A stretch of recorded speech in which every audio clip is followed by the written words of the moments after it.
సంఖ్యాశాస్త్రం ప్రకారం 1వ తేదీ కానీ 10వ తేదీ కానీ 19వ తేదీ కానీ 28వ తేదీ కానీ ఏ నెలలో అయినా సరే పుట్టిన అబ్బాయిల యొక్క లక్షణాల గురించి ఈరోజు తెలుసుకుందాం. ఈ 4 తేదీలకి కూడా సూర్యుడు అధిపతిగా ఉంటాడనమాట. సూర్యుడు అంటే బగబగ మండుతూ ఉంటాడు కాబట్టి ఈ తేదీల్లో పుట్టిన అబ్బాయిలు కూడా కొంతవరకు కోపం ఎక్కువగా కలిగి ఉంటారు. వీళ్ళకి నాయకత్వ లక్షణాలు కూడా ఎక్కువగా ఉంటాయి అన్నమాట. ఎవరు ముందు కూడా తల వంచరు. ఆఖరికి వివాహం చేసుకున్న తర్వాత కూడా భార్య మాట అస్సలు వినరు.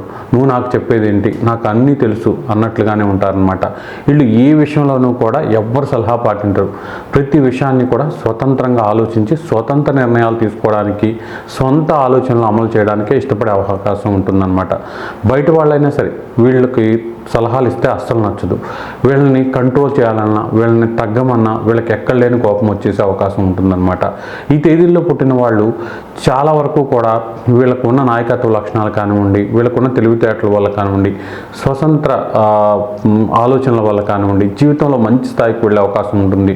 కొంతమంది గవర్నమెంట్ జాబ్ తెచ్చుకోవడం, 30 ఏళ్ల తర్వాత మంచి వ్యాపారం కానీ ఏదైనా పెద్ద పెద్ద ఆపర్చునిటీస్ రావడం వల్ల మంచి స్థాయికి వెళ్ళే అవకాశం ఎక్కువగా ఉంటుంది.